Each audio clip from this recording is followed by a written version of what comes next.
Hello YouTube, this is Memoirs of an Ugly Man Part 2. This is just going to be a short video or podcast rather, or a short podcast, whatever you would refer to it as.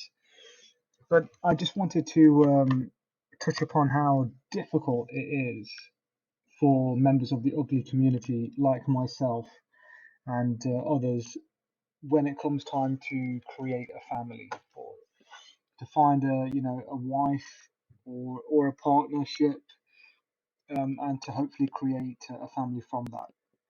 So I've walked in very similar footsteps to Oreo Man, Infinite One, Sub Five, Heat to Succeed.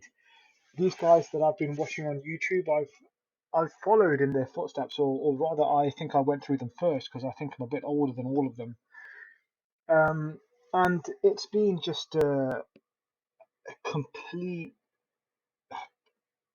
difficult journey. It's almost as if this game, if you refer to it as a game, is set on extreme difficulty, extreme. Now I know there's people out there that have way worse situations. Those who are unfortunately have serious medical issues.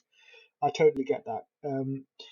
But this is in the realms of normality. In the realms of normality, you've got on the spectrum, you've got 1 to 10. 10 being completely beautiful, and one being completely ugly. And if you're batting on more to the lower end of the spectrum, good luck to you.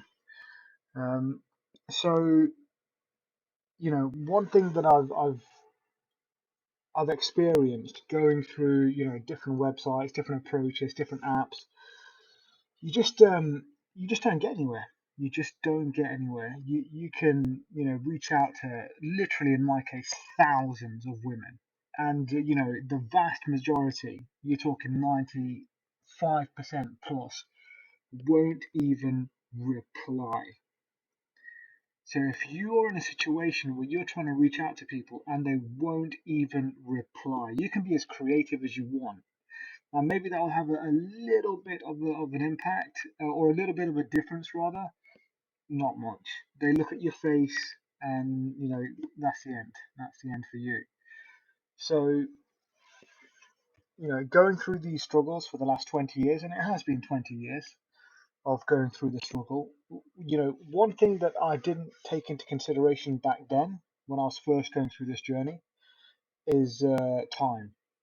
It didn't, as silly as it sounds now, it didn't occur to me that one day, yeah, I knew it was going to happen, but it didn't have any impact. Where one day I'm going to become in my 30s, then mid 30s, then late 30s, where I'm at right now. And in my late 30s, not only do I have to contend with being an ugly man, I consider myself, or not that attractive man, to not only having to deal with that, having to contend in the world or compete in the world, to try and hopefully get a partner and then hopefully create a family. Now, on top of that, I have age to deal with.